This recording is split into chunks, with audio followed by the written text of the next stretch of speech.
Primeiro, saudar a todos, é uma alegria estar aqui e oportunidade de compartilharmos com vocês que temos aprendido recentemente, inclusive, eu sei que houve uma alteração no tema, eu avisei hoje o presbítero Esdras, e às vezes acontece nessas coisas, Deus incomoda a gente para trocar o assunto, né? É apenas uma alteração na sequência, pretendo falar daqueles 3 assuntos, mas esse tema me pareceu fazia mais sentido, né? E depois da pregação fez ainda mais sentido, né? Falar sobre liderança, a liderança de Abrão, né? O Abraão. Então, depois é que fica claro para a gente, né? Entendi que é a providência de Deus falar desse assunto primeiro. Amigo de Deus, expiação de Abraão numa era de dúvida, uma era de crescente dúvida, né? Que nós vivemos.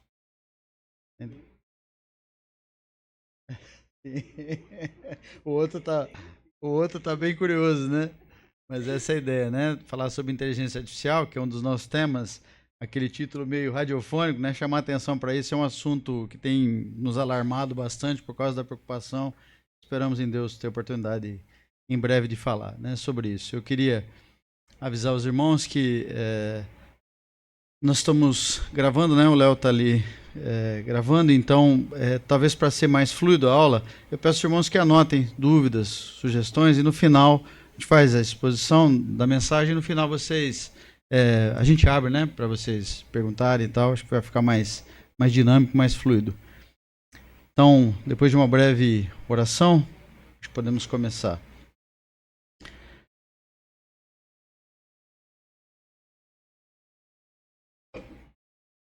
Senhor, nos sustenta em Tua graça e misericórdia, depois de recebermos já a Tua palavra bendita por meio da pregação do Evangelho. Agora nos sustenta também para o ensino, Senhor, que só saia da boca de quem fala aquilo que Te glorifique e também que só entre nos ouvidos de quem escuta da mesma forma, aquilo que traga honra, glória e louvor a Teu nome. Esse é o nosso propósito e intenção e apresentamos isso em nome de Jesus. Amém. Comentei que ficou claro porque depois da pregação incomodou falar sobre a liderança de Abraão. Então, primeiro dizer que é uma alegria, né, uma honra estar aqui, atendendo esse chamado, conselho dessa igreja, na pessoa do presbítero Esdras, que me pediu para ministrar essas aulas no curso de férias, né, digamos assim, em julho. E hoje o nosso assunto é esse, amigo de Deus, a inspiração de Abraão numa era de dúvida. E daqui a pouco vou mostrar a capa do livro. É um livro, um dos últimos publicações do Dr. John Lennox, que é um apologeta inglês, mora lá na Inglaterra. É um homem de Deus que tem defendido a fé de forma muito racional e bíblica. E esse é um dos últimos livros dele. Infelizmente acho que não está traduzido ainda, mas nós vamos nos basear nisso, né? E no ombro desses gigantes que têm estudado a palavra de Deus, e ele fez uma exegese no texto de Gênesis, especialmente na vida de Abraão, né? E temos muito a aprender sobre isso. Foi uma leitura muito edificante que eu gostaria de compartilhar com os irmãos. Então, dito isso, a Bíblia fala muito sobre essa amizade, né, com Deus, a amizade de Abraão principalmente, né? Os textos são conhecidos. 2 Crônicas 20, verso 7 diz assim a palavra de Deus: Porventura, ó nosso Deus, não lançaste fora os moradores dessa terra de diante do teu povo, de Israel, e não adeste para sempre a posteridade de Abraão, teu amigo?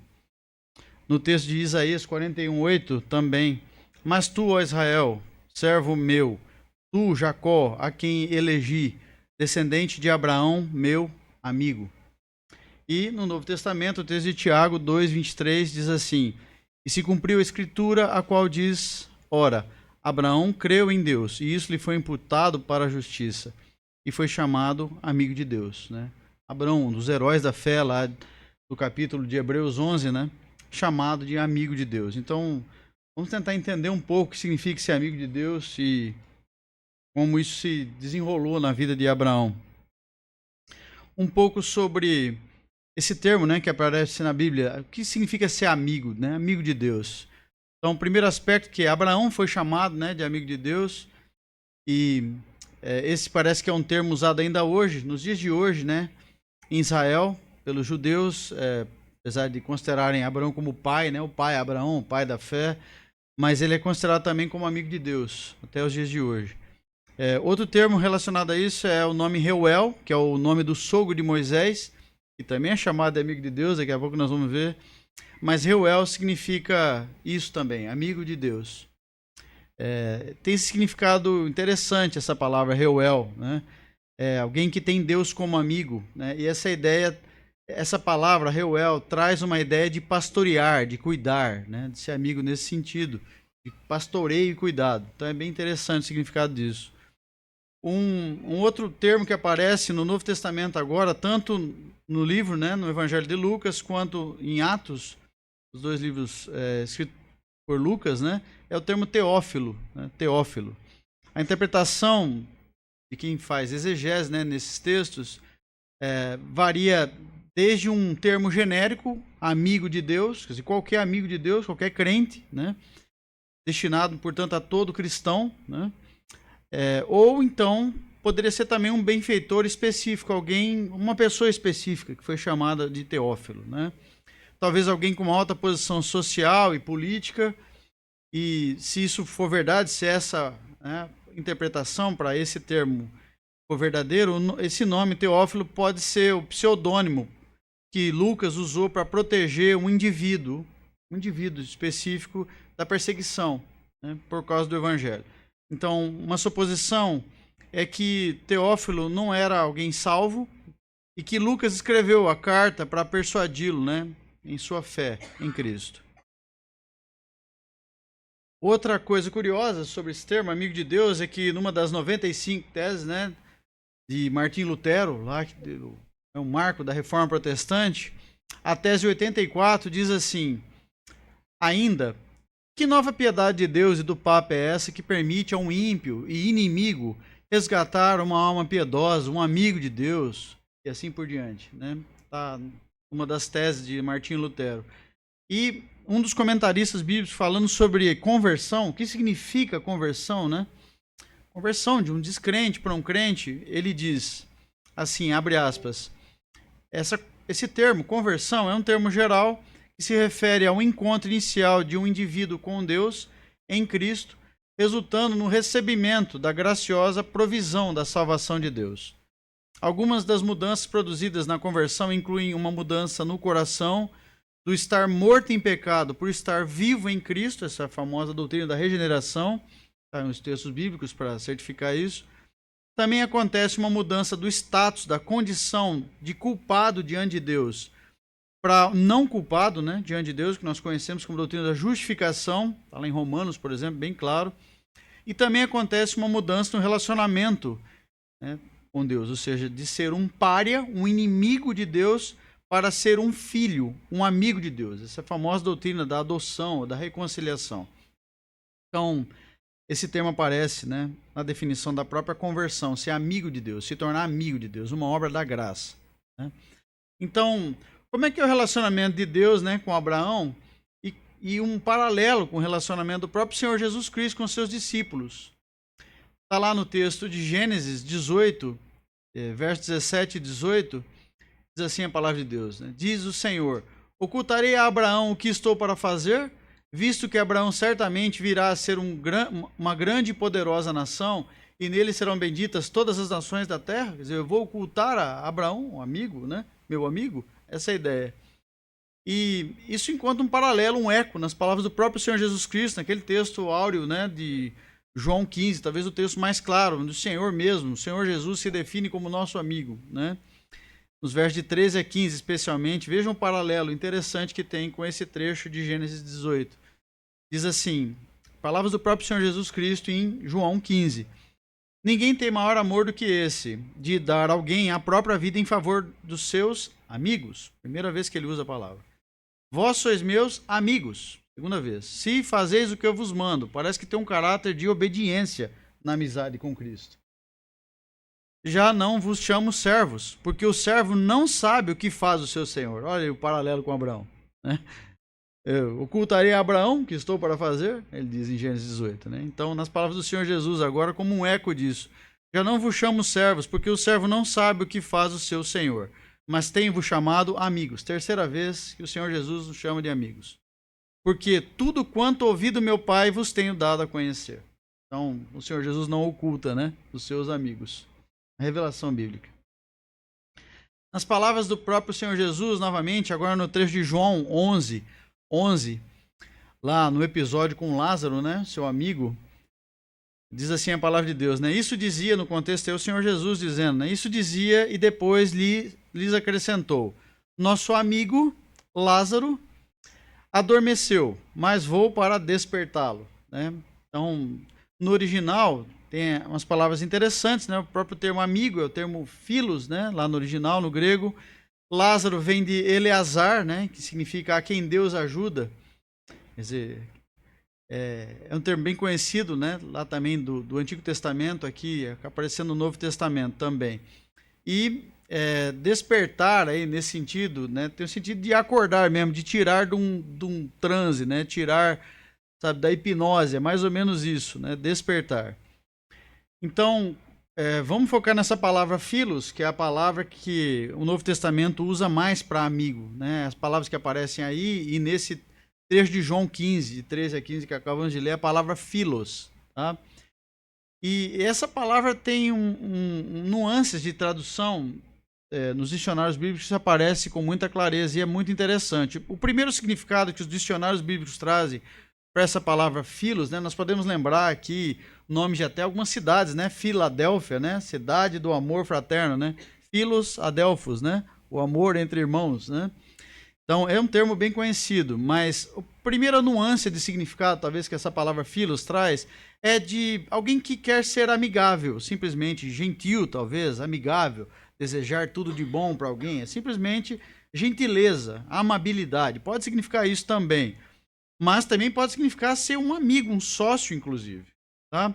Agora, o terceiro, esse último significado talvez seja o mais pungente, assim, o mais profundo para nós como igreja, né?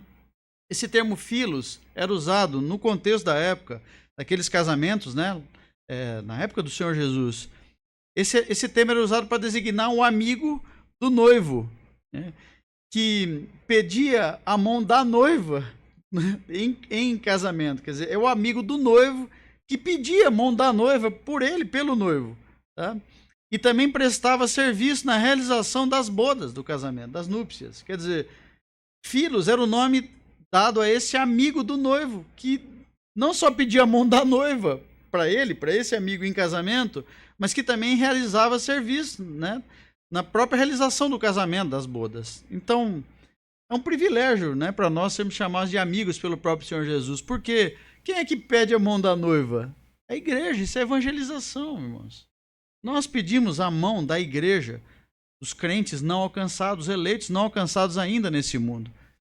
É isso que significa pedir a mão da noiva, em nome desse noivo que é Cristo, né? Esse é o trabalho, é a obra de evangelização. Nós somos chamados de filhos, o amigo do noivo, de Cristo, que pede a mão da noiva, os eleitos não alcançados, a igreja ainda não conhecida nesse mundo.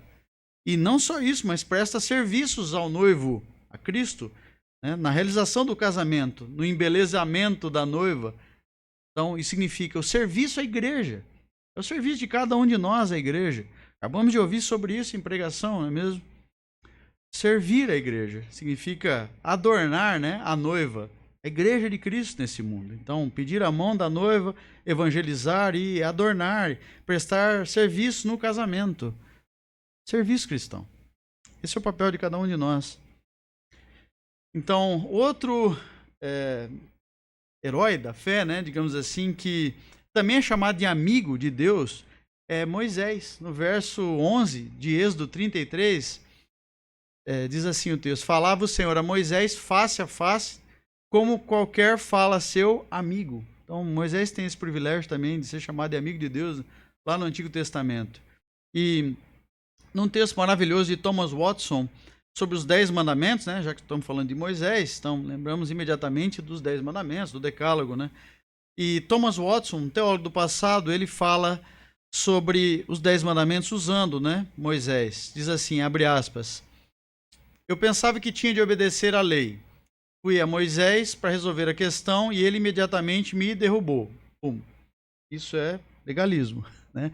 É religiosidade, legalismo. É ser um religioso apenas obedecendo à lei, né? Isso que é um comportamento farisaico, religioso, né? Então, isso é a experiência de um crente. Ele está falando aqui, né, como um crente que pensava que tinha que obedecer à lei, foi até Moisés, e imediatamente Moisés o derrubou, porque ninguém consegue, né? Só o Senhor Jesus. Eu sabia que merecia isso e não reclamei, né? Ser derrubado por Moisés, pelo legalismo.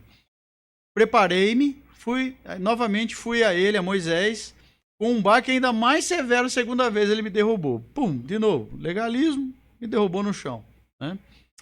Fiquei surpreso e implorei que ele me escutasse. Moisés, né? Ele está falando de Moisés. Mas ele me expulsou do Sinai e não me deu nenhuma satisfação. No meu desespero, fui ao Calvário, a outro monte. Ali encontrei quem teve piedade de mim, de nós. Perdoou meus pecados, encheu meu coração do seu amor. Eu olhei para ele e sua misericórdia curadora, que cura, penetrou todo o meu ser, curou a minha moléstia interna, meu pecado. Agora voltei para Moisés, para lhe contar o que acontecera lá no Calvário. Ele sorriu para mim, Moisés sorriu agora. Cumprimentou-me, me recebeu com grande amor, não derrubou mais. Desde então, ele nunca mais me derrubou. Foi por meio do Calvário até o Sinai, e todos os trovões estão silenciosos. Glória a Deus. Só tem um meio de ir até o Sinai, né? Obedecer a lei, guardar os mandamentos, né? Significa ir até o Calvário primeiro. Né? E é isso que aprendemos com esse texto. Então, essa é a capa do livro, se os irmãos tiverem interesse em ler essa publicação bem recente do Dr. John Lennox, e ele fala justamente sobre esse tema. Nós vamos trazer aqui basicamente tudo que vem na sequência, são trechos desse livro. Estamos nos apoiando nos ombros desse gigante, e certamente ele também está se apoiando nos ombros da Escritura, né, como nossa regra máxima de fé. Então, um pouco de estrutura do livro de Gênesis, só para a gente entender a configuração, né, disso e como se desdobram os acontecimentos em Gênesis. Existem 6 separações no livro de Gênesis clássico. Isso é uma visão tradicional do livro de Gênesis, por quem faz exegese, né? Os especialistas em exegese, hermenêutica, têm essa visão sobre o livro de Gênesis. São chamados de toledotes. Toda vez que aparece o termo gerações, essa é a geração, a Gênese. Essa palavra no original, no hebraico, é toledot. Então, são chamadas separações em 6 toledotes. 3 para a criação, vocês podem ver aí, né? Criação do universo, seres humanos. O que é o ser humano, né? O início do pecado. E a etapa de Adão até o julgamento, né, do mundo. Depois, os 3 últimos toledotes de um recomeço, um novo começo. Então, Abraão e seus filhos, Ismael, Isaac e seus filhos, e Esaú, Jacó e seus filhos. São 6 toledotes, 6 marcas, onde na nossa Bíblia normalmente aparece traduzido pela palavra gerações, ou Gênese. Então, ainda sobre um pouco da estrutura do livro de Gênesis, depois de abrir um relato dos primórdios, né, o começo, Gênesis, isso significa, né, Bereshit, né, lá no nome hebraico, né, na Torá, o livro de Gênesis recebe o nome que é a primeira palavra que aparece, né, a primeira declaração, né, Bereshit, o livro dos princípios, das origens, Gênesis, né. Então, depois de abrir com esse relato do início temporal do universo, Deus criando tudo a partir do nada, né, como nós chamamos criação ex nihilo. Deus criou tudo, trouxe tudo à existência a partir da sua palavra de poder. Né? Um relato histórico e literal do livro de Gênesis. Quem acompanhou o curso, né, recentemente lá, Maravilhosa Beleza da Criação, nós falamos mais detalhes lá sobre isso. Né? O relato histórico e literal do livro de Gênesis. Então, depois do livro de Gênesis, né, o Senhor abrir com esse relato dos primórdios temporais do universo, da terra, da vida humana, né? Não só da vida humana, a vida de qualquer criatura, tudo isso está lá no livro de Gênesis. Depois o livro concentra-se principalmente em fornecer uma antropologia bíblica, né? No sentido literal da palavra, antropologos, né? Quer dizer, o estudo, o relato do ser humano. Um dos autores, comentaristas, que o próprio Dr. John Lennox cita é Leon Kass, nesse livro The Beginning of Wisdom, né? Começo da sabedoria. Princípio da sabedoria. Ele sugere que As narrativas bíblicas são poderosas, e especialmente aquelas que estão no livro de Gênesis, mas em toda a Bíblia, né? As narrativas bíblicas são muito poderosas, precisamente porque elas apresentam a vida humana em toda a sua ambiguidade moral, né? Quer dizer, a Bíblia não traz, né, pessoas perfeitas, muito pelo contrário, a Bíblia expõe, né, imperfeições lá dos personagens bíblicos, né, tão claras, né? Então, isso que traz profundidade à narrativa bíblica, né? E a gente se reconhece, né, nessas figuras bíblicas, nesses personagens bíblicos, porque em nós também tem essa mesma ambiguidade, né, moral. Somos pecadores nesse mundo ainda, redimidos pela graça, mas ainda errando, com esse potencial de erro enorme, né, em nossas almas. Então, essas narrativas, né, não só nos apresentam o que aconteceu num determinado tempo e lugar, tanto o aspecto histórico, literal, né, no livro de Gênesis, mas também num certo sentido, num sentido muito real, essas narrativas lançam luz sobre o que sempre acontece, né? É uma coisa perene, né? Quer dizer, o ser humano é sempre assim, né? Desde a queda, né? E isso lança luz. Portanto, funciona como um espelho, né? As narrativas de Gênesis, especialmente, estamos focando agora em Gênesis, funcionam como um espelho na qual a complexidade das nossas próprias vidas como ser humano, ela é refletida nesse espelho. Então, nós lendo o livro de Gênesis, o Senhor usa isso para possamos enxergar, né, essa realidade de quem nós somos diante de Deus como criaturas. E principalmente depois da queda, caída, né, pelo pecado. Criaturas caídas, né, por causa do pecado. Então, Gênesis nos mostra não apenas o que é o primeiro no tempo, o que veio primeiro, a Gênesis, o que foi criado primeiro, mas também o que é primeiro em importância, o que tem primazia. Muitas vezes as listas que aparecem no livro de Gênesis, elas dão prioridade para importância, primazia, não necessariamente para o que vem antes, cronologicamente. E isso tem um significado de tentar compreender, né, as coisas fundamentais, Deus, o universo, a vida, a linguagem, a moralidade, né, o certo e o errado, os relacionamentos, pecado, morte, salvação e muito mais que aparece no livro de Gênesis como sementeira, como a gente costuma falar, né, da Bíblia. Muitas doutrinas fundamentais da fé cristã têm sua importância e nascem lá no livro de Gênesis, né, valor da vida, casamento e tantas outras doutrinas importantes da fé cristã surgem como sementeira no livro de Gênesis, especialmente nos 11 primeiros capítulos, né? Então, a ordem na qual essas coisas são comunicadas a nós, por meio da revelação bíblica, deveria nos ensinar algo sobre como devemos transmitir a própria mensagem do Evangelho. Nós podemos aprender com essa ordem, sequência de coisas no próprio livro de Gênesis. Então, a narrativa de Gênesis não começa com o fracasso moral dos seres humanos. Gênesis não começa no capítulo 3. Gênesis começa no capítulo 1, depois vem o 2, e só depois vem o 3. Então, o que ele quer dizer com isso, né, o autor? Gênesis, o livro de Gênesis não começa com o fracasso moral dos seres humanos, isso aparece em Gênesis 3, né? Mas Gênesis começa afirmando o valor do ser humano, lá em Gênesis 1, de 26 a 28 especialmente, né, que diz que nós somos criados à imagem e semelhança de Deus, o imago Dei. É isso que define o nosso valor como seres humanos, né? Criaturas especiais, criadas à imagem e semelhança do nosso Senhor. Né? Nós não temos ancestrais em comuns com os símios, os macacos, né, como os evolucionistas querem defender, né? Nós somos criaturas especiais, coroa da criação, como nós chamamos. Essa é uma afirmação que nós temos repetido muitas vezes para tentar desconstruir essa tentativa, especialmente da teoria da evolução de Darwin, de causar esse grande dano e mal, né? Fazendo essa afirmação de que viemos de outras criaturas, né? Esse é um mal que nós temos combatido. O curso A Maravilhosa Beleza da Criação também teve esse aspecto de combater essas ideias evolucionistas. Então, nos dias de hoje, né, com um fracasso moral evidente ao nosso redor e dentro de nós mesmos, nosso próprio coração, é fácil começar a apresentar o evangelho pelo fracasso, né? As más notícias antes das boas novas, né? No entanto, isso deixa às vezes o nosso ouvinte sem um contexto, né, positivo e para enfrentar a sua própria torpeza moral. Então, é claro, o evangelho que nós temos que pregar é o evangelho da cruz. O evangelho da cruz começa por causa da necessidade de sermos salvos, né? O evangelho é a salvação, sim, mas é a salvação porque nós precisamos ser salvos, né, de alguma coisa. E aí vem a má notícia do pecado. Mas essa sequência, né, pode nos ensinar bastante como abordar, né? Uma pessoa, talvez, a primeira coisa seria falar que essa pessoa é feita à imagem e semelhança de Deus, né? Por isso, os códigos de ética, né, nesse mundo E o próprio valor da vida humana, né, tem como base isso, o fato de sermos feitos à imagem de Deus. Isso tem sido esquecido, infelizmente tem trazido muitos problemas para a humanidade. Então, a queda permanece à sombra da criação, quer dizer, primeiro o relato da criação, Gênesis 1 e 2, e depois o relato da queda, que é tão importante quanto os 2 primeiros capítulos, certamente, explica a antropologia bíblica, né? Nossa condição atual como seres humanos caídos pelo pecado diante de Deus como nosso Salvador e Redentor.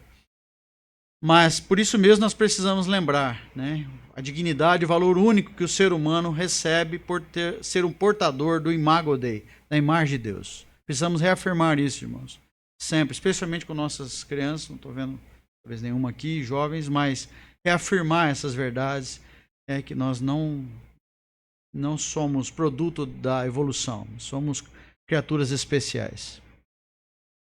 As 3 primeiras sessões do livro de Gênesis nos revelam que o mundo já foi em toda a sua glória, né? Lembra que a cada dia de criação o Senhor ia terminando dizendo que era bom que ele tinha feito, que era bom, e no último dia, no dia 6º de criação, né? Descansou no 7º, mas no último dia de criação, que é o último versículo do primeiro capítulo de Gênesis, né? 1:31, ele diz que era tudo muito bom.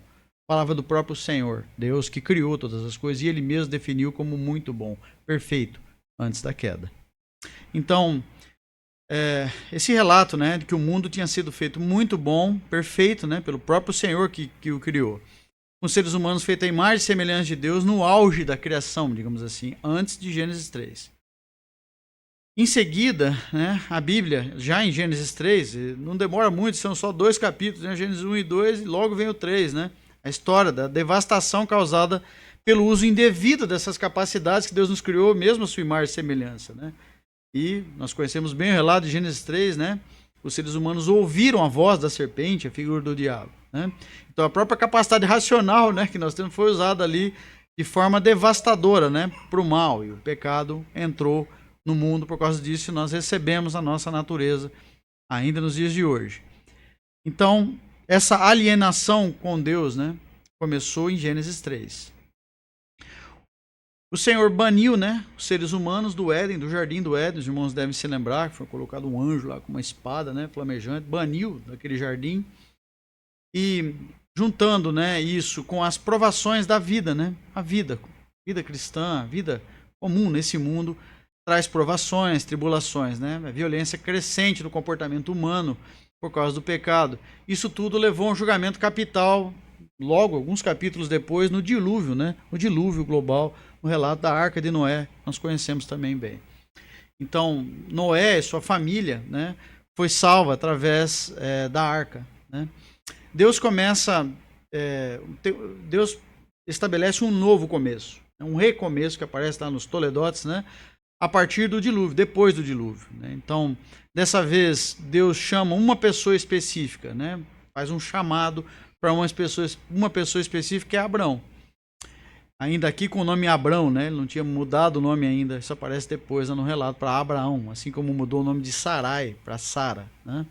Mas aqui ainda é chamado de Abrão. Então Deus tem um chamado específico para uma pessoa, Abrão, para deixar o seu país, né? Convida Abrão a deixar o seu país e partir em viagem para uma nova terra, a fim de formar uma nova nação, né, que viverá o caminho de Deus, que retornará para Deus, né?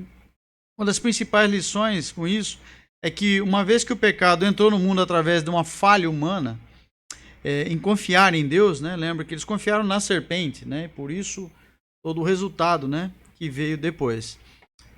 Falharam em confiar em Deus, né? E agora o próprio Senhor estabelece esse caminho de volta, para voltarmos a confiar em Deus, né? E isso exige de nós aprender a confiar nele, na sua palavra. Então, essencialmente, o tema de hoje, se vocês quiserem resumir uma palavra, não é Abraão, mas é fé. Então, como é que é esse caminho de volta, né, para Deus? Nós aprendemos sobre as complexidades desse caminho de regresso a Deus através da experiência por parte de seres humanos, homens e mulheres imperfeitos como cada um de nós. Em particular, vemos o exemplo dos patriarcas, né?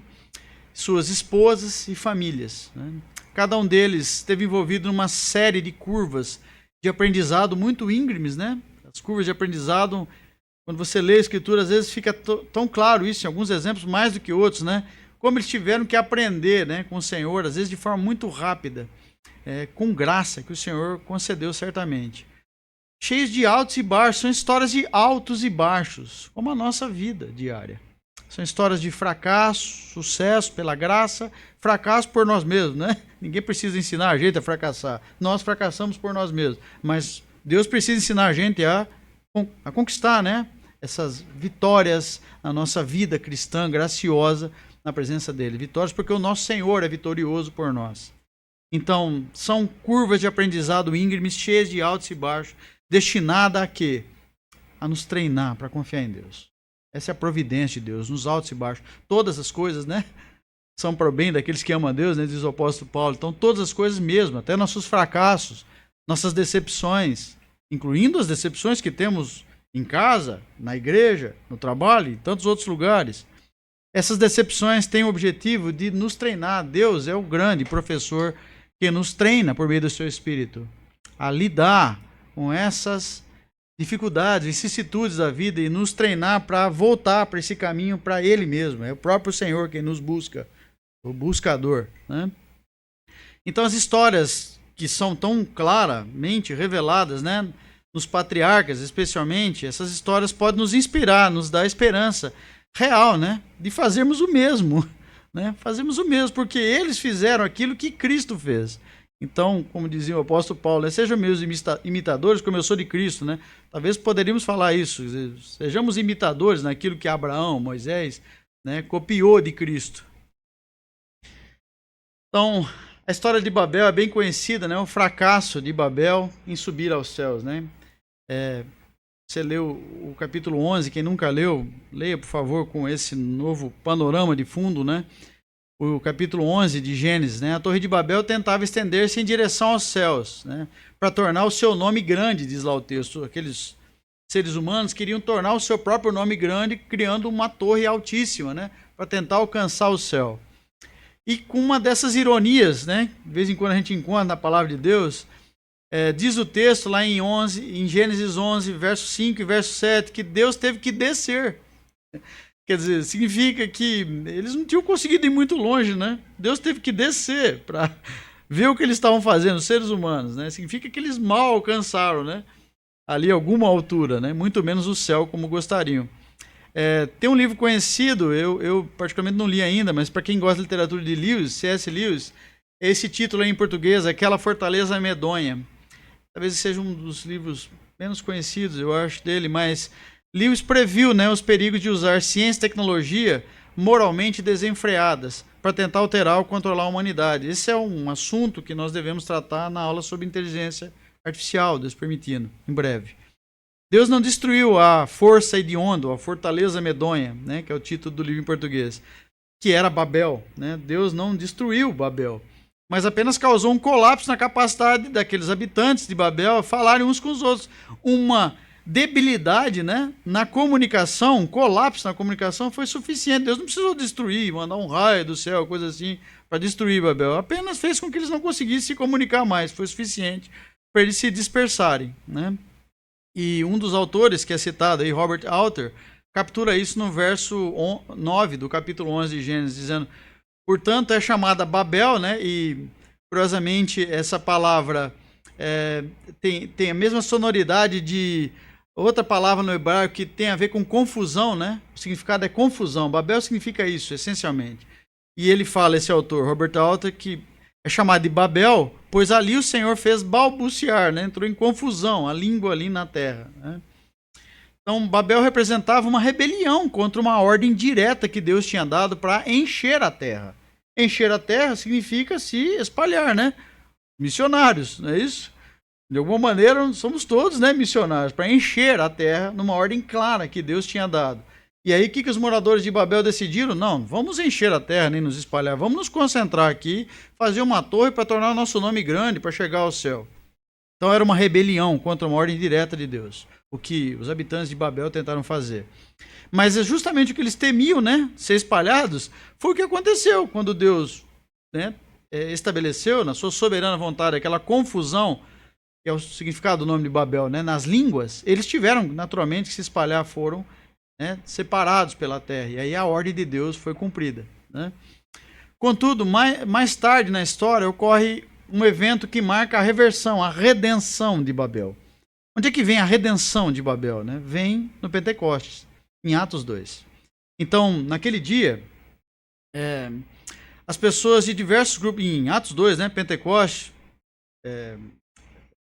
profetizado lá por Joel, né, no Antigo Testamento, mas cumprido no Novo Testamento, em Atos 2, nesse dia de Pentecostes, as pessoas de diversos grupos linguísticos se reuniram, né, em Jerusalém para a festa judaica, foram subitamente capacitados a compreender nas suas próprias línguas, né, e o que os apóstolos estavam falando também, dizendo sobre as poderosas, maravilhosas obras de Deus, né. Foi um evento sobrenatural, certamente, conectado com o Espírito Santo. Então, Pentecoste envolvia Deus descendo para habitar na terra, e não homens e mulheres construindo uma torre para tentar subir aos céus. Então, Pentecoste é uma redenção, uma reversão de Babel. Agora começa a nossa história com Abraão, né? Esse personagem bíblico que estamos focando aqui nesse dia, especialmente no capítulo 12 de Gênesis. Peço aos irmãos que abram aí, se quiserem acompanhar, deixar aberto, capítulo 12 de Gênesis. Abraão era natural da antiga cidade mesopotâmica de Ur, que data, segundo os historiadores, de cerca de 3.800 a.C. E foi uma importante cidade-estado suméria no século 26 a.C. Na verdade, foi durante algum tempo, Ur, acredite-se, segundo os historiadores, tenha sido durante algum tempo a própria capital da Baixa Mesopotâmia, enquanto a Babilônia foi apenas um centro provincial. Então, é possível, é bem provável que Abraão realmente tenha vivido, né, em Ur, na capital dessa região, naquela época. Uma curiosidade sobre a educação mesopotâmica, ela era direcionada para meninos de famílias ricas, né, era muito caro, e centralizava-se na alfabetização, onde os jovens passavam normalmente 12 anos aprendendo a escrever em cuneiforme, né, aquela escrita típica da região, né, marcas em forma de cunha feita na argila, normalmente, por um estilete ou uma ponta triangular, né, aquela escrita cuneiforme. Os professores desses jovens eram normalmente escribas ou sacerdotes da região e também ensinavam, além, né, da alfabetização, também ensinavam história e matemática. Existem 7 pontos na promessa de Deus a Abraão, né? A gente vê isso no capítulo 12, mas é importante lembrarmos aqui, tem 7 nuances na promessa que Deus fez a Abraão. Então, primeiro, mostrar-lhe uma terra. Segundo, fazer dele uma grande nação. Terceiro, abençoá-lo e engrandecer o seu nome. Ao contrário dos habitantes de Babel que queriam engrandecer o seu próprio nome, Deus prometeu engrandecer o nome de Abraão. Quarto, fazer dele uma bênção. Quinto, abençoar aqueles que abençoariam Abraão. E sexto, amaldiçoar aqueles que amaldiçoariam, desonrariam Abraão. Promessa de Deus. E sétimo, abençoar através de Abraão todas as famílias da terra. Está lá em Gênesis 12, 7, claramente. Então, adivinhe, né? O que significa isso? Isso aponta para uma única realidade. Cristo, como a semente de Abraão. Né? Nas genealogias que nós lemos do Senhor Jesus, no Novo Testamento, está lá o nome de Abraão. Cristo é um descendente de Abraão. E Cristo é essa bênção para as famílias da terra. Nós vemos isso claramente, a promessa em Gênesis 12, 7, cumprida cabalmente na pessoa, a segunda pessoa da Trindade, Jesus Cristo, nosso Senhor e Salvador. Então, outro assunto, aspecto que os autores, o autor, né, John Lennox, traz é a importância do diálogo na revelação bíblica, no texto bíblico. O diálogo entre Deus e o homem é uma coisa central para a revelação bíblica. A Bíblia está cheia disso, desde a primeira página até a última. Robert Alter, um autor que é citado nesse livro, diz, abre aspas, tudo no mundo, na narrativa bíblica, em última análise, gravita em torno do diálogo. Boa parte da narrativa é feita na forma de diálogo. Talvez porque, para os antigos escritores hebreus, a fala, o diálogo, parecia uma faculdade humana muito importante, especial. Ao exercitar a capacidade de fala, diga-se de passagem, a capacidade que herdamos por termos sido feitos à imagem e semelhança de Deus, o imago Dei, né? Nos dá a capacidade de fala também, assim como Deus fala, se revela. Então, ao exercitar a capacidade de fala, o ser humano demonstrou, ainda que imperfeitamente, que foi feita à imagem de Deus. Uma parte notavelmente grande da carga narrativa no livro de Gênesis, em outros livros da Bíblia, ela é transportada por meio de diálogo. A narrativa bíblica ela chega por meio de diálogos. As transações entre personagens tipicamente desenrolando-se através de palavras que os personagens bíblicos trocam entre si. O próprio Senhor Deus troca também com eles, né? Um diálogo para toda a vida começou quando Abraão ouviu a voz de Deus chamando para partir numa viagem, né? Começou com um diálogo, Deus com Abraão. Então aqui nós vemos isso, né, em Gênesis 12, logo no verso 1, os irmãos podem ler aí, né? Vamos ler juntos? Só o primeiro verso. Não, desculpa, vamos ler até o quarto, acho que vai fazer mais sentido na sequência. Do 1 até o 4, vamos ler, por favor. Gênesis 12, de 1 a 4. Ora, disse o Senhor a Abraão: sai da tua terra, da tua parentela e da casa do teu pai, e vai para a terra que te mostrarei. De ti farei uma grande nação, e te abençoarei e te engrandecerei o nome. Sê tu uma bênção. Abençoarei os que te abençoarem, e amaldiçoarei os que te amaldiçoarem. Em ti serão benditas todas as famílias da terra. As promessas que nós acabamos de ler. E no verso 4, diz o relato bíblico que Abraão cumpriu, né? Respondeu. Partiu, pois, Abraão como lhe ordenara o Senhor. E Ló foi com ele. Tinha Abraão 75 anos quando saiu de Harã, né? E aí segue a narração, né? O relato bíblico. Então, algumas coisas são importantes nesse começo do capítulo 12 de Gênesis, né? Primeiro, essa palavra, talvez está na nossa Bíblia como sai, né? Sai da tua terra. Em inglês, na Bíblia em inglês é go, né? Vai. Os judeus, eles meditam muito sobre o que significa isso. No original, no hebraico, é alguma coisa como lech lechá. Acho que é assim que se pronuncia, pelo menos foi assim que eu ouvi na internet, a pronúncia desse termo no hebraico, que é traduzido na nossa Bíblia como vai, né? Ou go no inglês, né? Deus mandando Abraão ir. Lech lechá. E o significado disso é muito profundo, né? Os judeus meditam muito sobre isso. Uma das traduções possíveis para esse termo, né, é vá para si mesmo. Outra tradução possível, nuance de tradução, é vá por si mesmo. Essencialmente significa vá, você mesmo, vai, né? É Deus dando uma ordem. Ler esse trecho, essa palavra, lech lechá, com essa interpretação, vá para si mesmo, permite a concessão como uma odisseia interna, né? Onde Abraão viaja até as raízes da sua própria alma. Vá para si mesmo. Quer dizer, vá em busca da sua alma. Vá para se conhecer, né? Essa é a ideia. Por outro lado, vá por si mesmo, que é outra nuance de significado desse termo, lech lechá, né? Vai, go. Significa um chamado para se separar do seu passado e para embarcar numa jornada com Deus, né? E aqui, vá por si mesmo, não tem a ideia de vá por conta própria, na sua força, no seu braço, na sua independência. Ao contrário disso, vá por si mesmo, quer dizer, vai, Deus te chamou, vai, te chamou sozinho, vai sozinho. Vai confiando no Senhor completamente. Essa é a ideia, né? O Senhor falando vai porque eu mandei. Vai por si mesmo, vai para si mesmo. Essa é a ideia. É uma interpretação com vários níveis de camadas de profundidade aí, né? Lech lechá, vai, Abraão. Deus fala isso pra gente, né, também.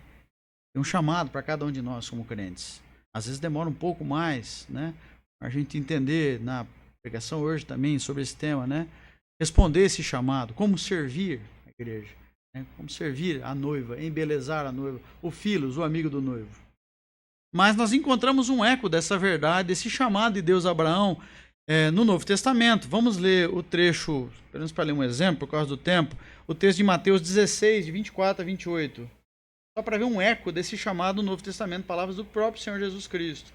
Mateus 16, de 24 a 28, diz assim o texto. Então disse Jesus a seus discípulos: se alguém quer vir após mim, a si mesmo se negue, tome a sua cruz e siga-me. Porquanto quem quiser salvar a sua vida, perdê-la-á. E quem perder a sua vida por minha causa, achá-la-á. Pois que aproveitará o homem se ganhar o mundo inteiro e perder a sua alma? Ou que dará o homem em troca da sua alma? Porque o Filho do Homem, né, como ele se referia a si mesmo, o Senhor Jesus, porque o Filho do Homem há de vir na glória de seu Pai, com os seus anjos, e então retribuirá a cada um conforme as suas obras. Em verdade vos digo que alguns há dos que aqui se encontram que de maneira nenhuma passará pela morte até que vejam vir o Filho do Homem no seu reino, né? Também fazendo referência lá à profecia de Daniel, né? Então esse é um eco, né, desse chamado. O Senhor Jesus chamando cada crente, né? Quem quiser vir após mim, carrega a sua cruz, siga-me, né? Lerá, Abraão, Marcelo, e poderiam substituir aqui por cada um dos nossos nomes, certo? Como eu disse, o assunto principal aqui não é Abraão, em cada um de nós, mas é a fé, né? É a fé, acabamos de ouvir sobre isso, né? Fé, ser fiel, né? Fiel, a palavra fé tem a mesma raiz, né? Para fidelidade. Então, embora o Senhor exija um compromisso radical no sentido de profundo, um compromisso que envolve todas as nuances, todas as camadas da nossa vida, né? A nossa vida privada, no lar, doméstica, a nossa vida profissional, a nossa vida eclesiástica na igreja, né? Nossa vida de relacionamentos, amizades, até nosso relacionamento com inimigos. O Senhor nos instrui como nos relacionar, amar nossos inimigos. Então, ser radical nesse sentido, né? A fé de ter amplitude, né? O domínio soberano, que Cristo não é só nosso Salvador, mas também é nosso Senhor. Aliás, essas duas palavras aparecem normalmente juntas, né? Salvador e Senhor, né? Então, o domínio soberano de Cristo sobre a nossa vida em todos os aspectos, em cada átomo do nosso ser, em cada pensamento, cada desejo, né? A princípio, esse é o papel do Espírito Santo, né? Nos aprimorar, né? Para nós entregarmos todas as nuances, aspectos da vida a Ele, né? Então, sim, a fé em Cristo, o relacionamento com Deus, com o Senhor, é um relacionamento profundo, radical no sentido de amplo, completo, né? Então, apesar disso, Deus não espera que seja um salto de fé irracional, tipo, né? Fechar os olhos e pular. Não, a fé é baseada em evidências também. É uma fé racional, a fé cristã. É uma fé racional. O apóstolo Pedro, por exemplo, ao descrever sua motivação em seguir a Cristo, ele diz que foi chamado pela glória e virtude de Cristo. Irmãos, podem ver isso no texto de 2 Pedro 1:3. Quer dizer, Pedro, movido pelo Espírito Santo, ele observou que Cristo era um Senhor glorioso e cheio de virtude. Então ele tinha evidências para seguir a Cristo. Não foi um salto no escuro. É a mesma coisa conosco. O Espírito nos convence que Cristo é um Senhor bom. É um Salvador eficiente, suficiente, necessário. Mas é um Senhor bom, cheio de glória e virtude. Então nós temos evidências para seguir a Cristo. São evidências comunicadas pelo Espírito Santo. Muitas vezes internamente, é claro, mas são evidências reais na vida, porque afinal de contas o Senhor Jesus, uma pessoa que vive entre nós, é uma figura histórica, né? A gente não pode se esquecer disso. Tem um aspecto histórico da nascimento, vida, morte e ressurreição de Cristo nesse mundo, registrado nas páginas do Novo Testamento. Então, assim como Abraão contemplou a glória de Deus e respondeu, seguindo o chamado, né? No verso 4 nós vemos que ele atendeu, né? Seguiu o chamado, Lerá, vai Abraão. Assim como Abraão respondeu a esse chamado de Deus, séculos mais tarde, o apóstolo Pedro também fez isso, seguido por milhões de outros cristãos, incluindo cada um de nós, que ainda responde a esse chamado. Agora, o que é curioso percebermos na vida de Abraão, e como aplicação para a nossa vida cristã, é a hesitação de Abraão, assim como a nossa, muitas vezes, durante essa jornada até o Canaã espiritual, né? Abraão foi para Canaã mesmo, geograficamente, né? E no aspecto espiritual, ele é nosso pai na fé, né? E nós caminhamos para Canaã celestial também, num certo sentido, parecido com ele, né? E hesitamos também, muitas vezes, infelizmente. Então, de qualquer forma, né, no relato bíblico, Deus não desistiu de Abraão, né? Deus é fiel, foi isso que nós acabamos de ouvir em pregação. Deus é fiel, né? Todos nós podemos dar um testemunho certamente disso, né? Da paciência e fidelidade de Deus para conosco, né? Eu certamente poderia dar também um testemunho da paciência e fidelidade de Deus. Então, pode até ser que Deus tenha aparecido a Abraão novamente, mais de uma vez, tá? O relato sugere isso. E tem impelido Abraão a recomeçar porque ele estava titubeando, né? Como nós. A ordem da narrativa em Gênesis 12 sugere isso. Deus é fiel, mesmo que a resposta inicial no seu chamado seja hesitante, como é a nossa resposta ao chamado de Deus, ao convite, à ordem, né, ao imperativo de Deus, vai, nós também titubeamos, por causa da nossa fraqueza, da nossa natureza, né? Então, com Abraão não foi diferente. O pai da fé não foi diferente. Os passos iniciais de Abraão em sua jornada mostram imprecisão quanto ao momento exato em que ele sentiu pela primeira vez Deus o chamando. Então, no relato fica essa dúvida no ar, né? Se foi em Ur ou em Harã, que ele atendeu de fato, ele se convenceu e respondeu o chamado de Deus. Isso mostra hesitação, né? Abraão titubeando, como nós também, infelizmente. Existem elementos de ambiguidade, hesitação e até incerteza no texto, segundo os especialistas que fazem exegese nesse texto, nos quais a humanidade, o caráter humano de Abraão ainda aí, né? Não tinha trocado o nome. O caráter humano de Abraão é evidente à medida que ele amadureceu na sua própria compreensão do chamado de Deus. É assim conosco. Muitas vezes quando Deus nos chama, na primeira vez, na segunda, terceira, décima, centésima vez, nós ainda não estamos entendendo, porque somos fracos, né? Frágeis, acanhados, limitados. E Deus não desiste de nós. Deus é paciente. Deus tem um plano. O tempo de Deus, né?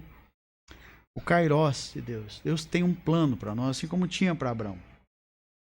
Então, o Dr. John Lennox diz, abre aspas, sobre esse assunto, né? A hesitação de Abraão. Ele fala palavras que eu acredito sejam muito pastorais para cada um de nós. Ele fala, acho isso muito encorajador. Isso, a hesitação de Abraão. Né? Como fica claro na história.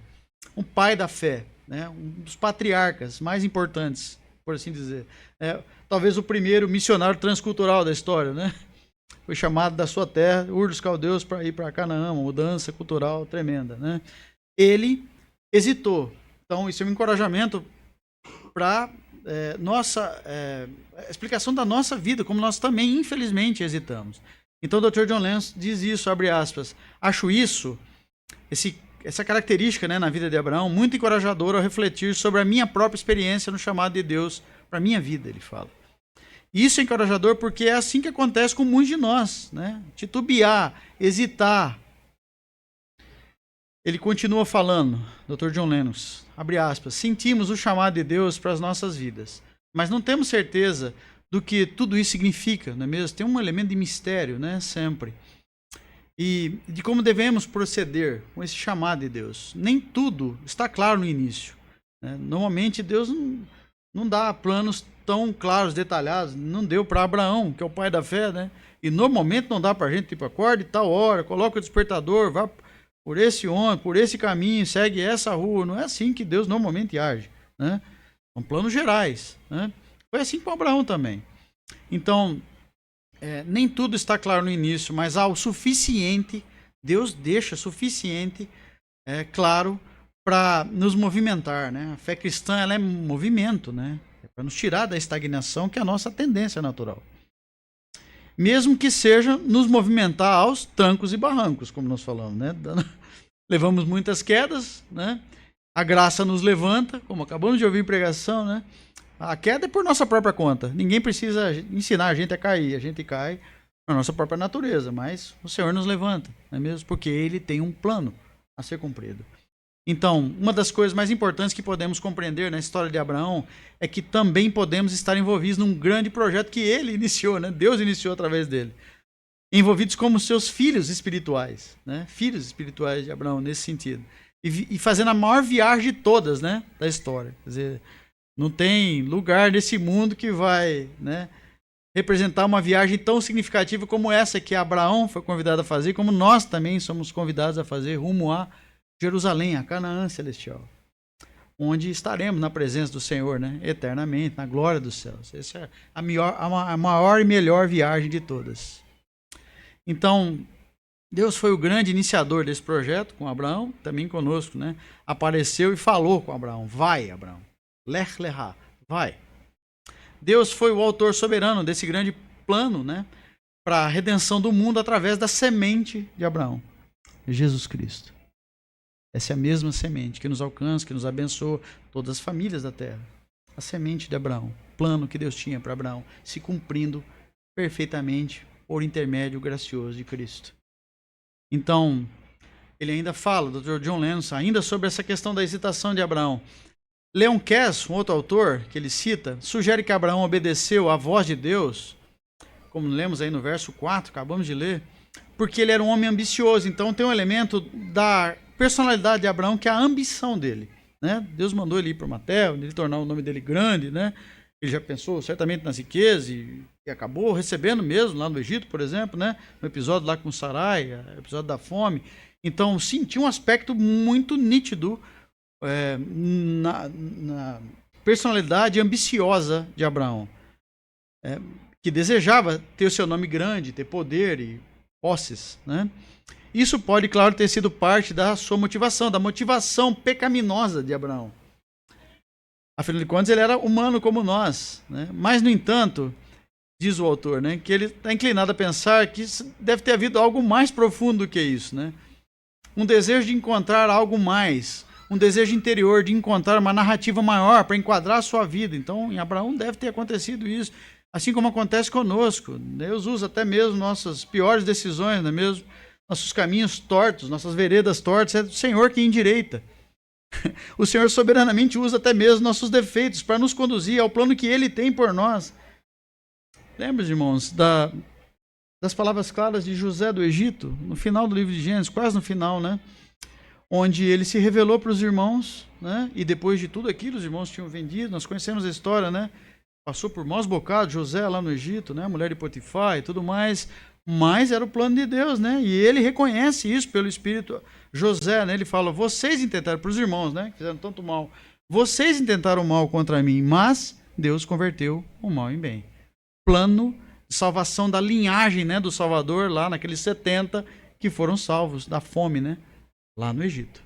Então, essa é a soberania de Deus, a famosa doutrina da soberania de Deus, que usa até mesmo nossos defeitos, não é mesmo? E ele tem um leque de opções para escolher, nos nossos defeitos são vários e muitos, mas ele usa isso na sua soberana vontade para cumprir os seus propósitos, como cumpriu para Abraão e cumpre na vida de cada um de nós.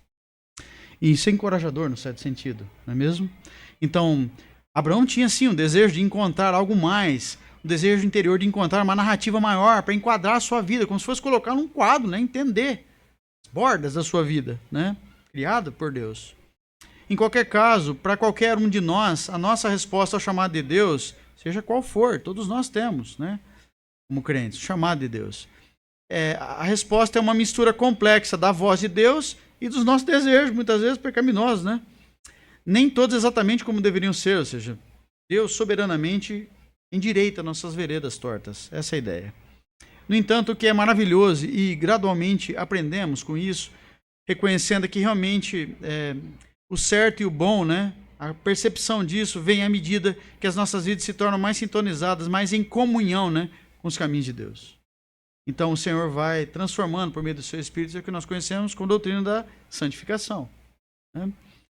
E mudando a nossa experiência, né? Mudando nossa relação, comunhão com Deus. Então, ainda nas palavras do Dr. John Lennox, diz assim, abre aspas, na verdade, parece que Gênesis, o livro de Gênesis, estabelece deliberadamente a promessa de Deus a Abraão de engrandecer o seu nome, né? Deus prometeu engrandecer o nome de Abraão, tendo como pano de fundo a narrativa bíblica lá da Babilônia, né? A tentativa lá em Babel daqueles seres humanos engrandecer o seu próprio nome, construindo a torre, tentando alcançar o céu, né? Não conseguir nem chegar nem perto. Mas são duas tentativas bem diferentes, né? Os habitantes de Babel querendo engrandecer o seu nome, construindo a grande torre, e Abraão dependendo de Deus para engrandecer o seu nome, né? Então há um sentido importante que nossas vidas são governadas pelo desejo de criar nosso próprio nome, identidade, ou aprendermos a confiar em Deus para, né, criar o nosso nome e engrandecer o nosso nome. E nós ficamos contentes de deixar essas exceções para Ele, para Deus, porque Deus sabe como fazer isso. Deus é sábio, soberano, justo, e é melhor deixar nas mãos dele isso, não é mesmo? A diferença entre essas duas formas de viver, né? Criar um grande nome para si, seu esforço próprio, ou deixar Deus criar o seu próprio nome, né? Engrandecer o seu nome, como fez com Abraão. A Bíblia nos diz que, né, que nós somos tirados do monturo, né, para habitar com príncipes, por exemplo, né? A própria Escritura fala isso. Então, essa diferença das duas formas de viver é o tema central da narrativa bíblica, né? O Senhor nos ensinando a viver conforme Ele requer.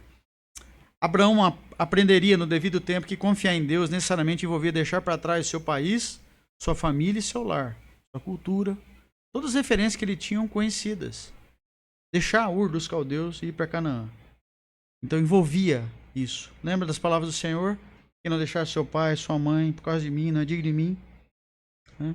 Palavras muito mal interpretadas às vezes, porque o mesmo Deus que fala isso, fala honrar teu pai e tua mãe, para que se prolongue teus dias na terra que o teu Deus te dá. Então certamente ele está falando de abandonar pai e mãe, nem parente, nada disso. Ele está falando de colocar o Senhor em primazia em nosso coração, como o próprio grande primeiro mandamento que ele resume, né?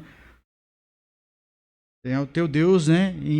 Amará o teu Deus de todo o coração, alma, entendimento e força, né? E amar o próximo como a si mesmo. Então, certamente, né? Deus estava chamando Abraão para algo totalmente novo, né? O que significava que Abraão, teria que romper com a sua cultura, sua família, tudo que moldou sua vida até aquele momento. E isso nunca é fácil, né? Nós temos aqui, certamente, cada um de nós poderia dar um relato, né, de conversão, a história como Deus foi tratando, e certamente essas histórias têm elementos em comum, e muitas vezes são experimentar uma hostilidade, né, com amigos que deixaram de ser amigos, né, quando você passa a entregar a sua vida a Cristo, familiares que mostram hostilidade quando você entrega a sua vida a Cristo. Todos nós poderíamos certamente dar relatos parecidos com isso, né, nesse mundo. Então, foi assim com Abraão, é assim conosco. Há um outro elemento bíblico, né, interessante desse relato, que é apontar para histórias maiores, um espelho de relatos ou histórias bem maiores. Então, nessa fase, Abraão não poderia ter a menor ideia da questão de descer ao Egito, que aparece no próprio capítulo 12, mais à frente, os irmãos podem ler, depois com calma, já com esse panorama de fundo, né? Abraão não fazia a menor ideia, né, de que descer o Egito, naquele episódio para fugir da fome, né, iria desempenhar um papel milagroso na vida daquela nação, né, da qual ele seria pai, a nação de Israel. Seria desencadeada pela venda injustificada do seu bisneto, né, José era bisneto de Abraão, né, vendido por seus irmãos, né, como escravo lá no Egito. Seria uma fome que subsequentemente traria o neto de Abraão, Jacó, e sua família para o Egito. Esse episódio que acabamos de falar, dos 70 que foram salvos, né? Para que a linhagem do nosso Salvador fosse preservada. E uns anos depois, o Senhor Jesus nasceria, né? Então, no entanto, tudo isso acabou por ser esquecido. E os descendentes de Abraão tornaram-se escravos egípcios de novo, né? Depois, nós conhecemos, né? Depois de José, do Egito, né? Recebeu sua família, salvar. Depois de 400 anos, eles ficaram escravos, né? O faraó, né? O faraó que sucedeu, né? Não considerava mais ele uma presença bem-vinda, né? A não ser para ser escravos, né? Construir lá. Então, a história nós conhecemos bem o relato, né, de Gênesis. Então, perceba como uma história do Egito, né? Particularmente esse elemento em comum que é fugir, né? Da fome em Canaã, buscando o alimento no Egito, né? Como isso se repete na vida de Abraão e do seu bisneto, né? José, ou do seu neto Jacó. Cerca de 400 anos depois, os descendentes, né, de Abraão, a nação de Israel, né, seriam libertos por Deus usando Moisés, outro amigo de Deus, não é mesmo? Mais uma vez, Deus causaria tormento, flagelo ao faraó, né, assim como fez a primeira vez para libertar Sarai, né, também fez lá nas pragas, né, as famosas pragas do Egito que nós conhecemos bem no relato bíblico. Então Deus causaria também flagelo, infortúnio, tormento a Faraó, a casa de Faraó. Não apenas para deixar partir Sarai, como foi lá em Gênesis 12, né? Mas para partir uma nação toda, né? Comandada por Moisés. Comandada por Deus, né? Usando seu servo Moisés. Mais uma vez, não apenas Sarai e Abrão, né? Que os nomes antes de Deus trocar, né? Sarai e Abrão. Não apenas eles, mas a nação inteira, né? Descendente deles, sairia do Egito. Aquele episódio sobrenatural, né? Passagem pelo Mar Vermelho, tudo mais que nós lemos no relato bíblico, tão impressionante. Então, dessa forma, a história se repete no nível superior, né? Não é só Sarai e Abraão que foram libertos lá no capítulo 12, né? Mas uma nação inteira foi liberta agora, conduzida, né, pela providência de Deus nas mãos de Moisés. Este é um fenômeno reconhecido pelos comentadores judeus. Os judeus, eles meditam muito, né, sobre isso. Isso é chamado de midrash, é uma exegese profunda nesses textos, com escalas maiores de tempo, tá? E isso é recorrente no livro de Gênesis. Uma determinada narrativa se torna um protótipo, um tipo específico para algo que vai acontecer mais tarde, às vezes numa escala muito maior. Outro exemplo disso, numa escala de tempo ainda maior, é a forma como a experiência subsequente de Abraão e Isaac, né, seu filho, promessa cumprida, né, de Deus, Isaac, filho de Abraão, a experiência que eles tiveram no Monte Moriá, né, onde Abraão foi chamado por Deus para sacrificar o seu filho Isaac, né? Mas isso encontra um eco no Calvário, né? Porque os irmãos devem, né, se lembrar que no instante exato que Abraão ia, né, sacrificar a vida, né, do seu filho Isaac, aparece lá um carneiro com um chifre enroscado, né, lá em cima do Monte Moriá, né? E aí aquele lugar fica conhecido como Jeová Jireh, né? Um dos nomes de Deus, uma das revelações de Deus, o Senhor que provê, né? Que aliás é um nome muito mal usado, mal interpretado por aqueles que abraçam a teologia da prosperidade, né? Não é o Senhor vai prover riquezas e bem-estar, mas prover o Cordeiro, prover o Salvador, prover o substituto. Então o mesmo Deus que poupou o filho de Abraão, poupou Isaac no Monte Moriá, Jeová Jireh, o mesmo Deus não poupou o seu próprio filho. Muitos séculos depois, num outro monte, o Monte da Caveira, o Calvário, a Gólgota, o Senhor não poupou o seu próprio filho. O Senhor Jesus sabia disso, né? Naquela angústia, agonia, lá no Getsemane, né? Suando sangue. Senhor, se possível, passa de mim esse cálice, foram as palavras dele. Contudo, seja feita a tua vontade. Então, essa repetição, né, de história, essa midrash, né, que eles chamam os judeus, essa interpretação em fenômenos grandiosos que vem depois no Novo Testamento, muitas vezes como prototipados lá no Antigo Testamento, né? Quer dizer, histórias pequenas que ganham uma proporção muito maior no Novo Testamento, e esse é um exemplo, né? Moriá, Calvário. Mas, para finalizar, o que é fé, já que esse é o nosso tema, né? Poderíamos passar horas aqui discutindo só isso, né? Mas, nesse contexto que nós estamos falando hoje, e usando o exemplo de Abraão, o relato do chamado de Abraão, em Gênesis 12, não usa explicitamente a palavra fé. Nenhum dos irmãos, nenhuma versão da Bíblia, vocês vão encontrar a palavra fé nesse trecho. Então, seguindo o estilo narrativo hebraico, né, no Antigo Testamento, é muito comum, em vez de nos contar, em vez do narrador, né, do autor do livro, inspirado pelo Espírito Santo, nos contar o que se passa na mente do homem, né, do ser humano, de Abraão, qualquer personagem. Normalmente tem isso também, mas tem muito pouco. É mais comum o narrador descrever o que ele fez, quais foram as consequências, os atos, e com isso você conclui o que ele estava pensando, né? Aquele personagem bíblico. É muito mais comum esse tipo de narrativa. Então, no verso 4, nós lemos, né, acabamos de ler, partiu, pois, Abraão como lhe ordenara o Senhor. Né? Então, Abraão recebeu um convite, ler lerá, vai, Abraão, vai para si mesmo, vai por si mesmo. Descobre o que tem no fundo da sua alma, eu estou te conduzindo. As palavras do Senhor significam isso. E, diz o texto, logo na sequência, né, partiu, pois, Abraão como lhe ordenara. Então, nós só podemos concluir o quê? Que Abraão teve fé. Ele obedeceu por fé. O justo viverá por fé. Abraão teve fé, creu no Senhor e respondeu a esse chamado. E foi. Né? Então, a fé, né, de Abraão, e também a nossa, ela é evidenciada, deve ser evidenciada, como toda fé em Deus deveria ser evidenciada pela ação que desemboca e brota da fé.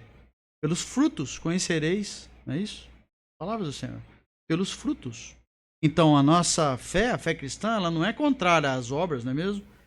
Pelo contrário. Né? Os autores bíblicos, Novo Testamento, por exemplo, falam pra gente, é uma fé operosa, né? Uma fé em obras, uma fé viva. Mas a diferença é que a fé evangélica, né, é uma fé que não está pautada em obras. Né? Nós não realizamos boas obras para conquistar alguma coisa de Deus ou para cobrá-lo, né, a salvação. Não. As nossas boas obras devem ser um resultado já da graça da salvação, já da transformação que Ele fez em nós. Essa é a diferença. Mas sim, é uma fé operosa, uma fé que deve se manifestar nas obras, nos frutos colhidos disso. Como acabamos de ouvir em pregação, repito, agora há pouco. Né? Uma fé que serve. Né? Isso tem, curiosamente, eu tenho aprendido recentemente uma hashtag, né? Não sei se os irmãos são ligados a essas coisas, eu não sou muito ligado nisso, mas eu tive que aprender para aprender essa lição curiosa, né? Hashtags, né? São aquelas palavras-chave na internet para achar alguns assuntos, né?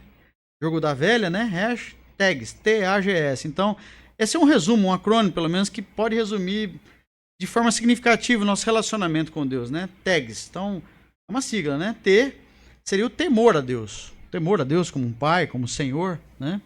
Reverência, que deriva disso, temor. O A seria o amor, né? Mas é o amor de Deus em primeiro lugar, porque ele é a fonte. O nosso amor só é responsivo, secundário.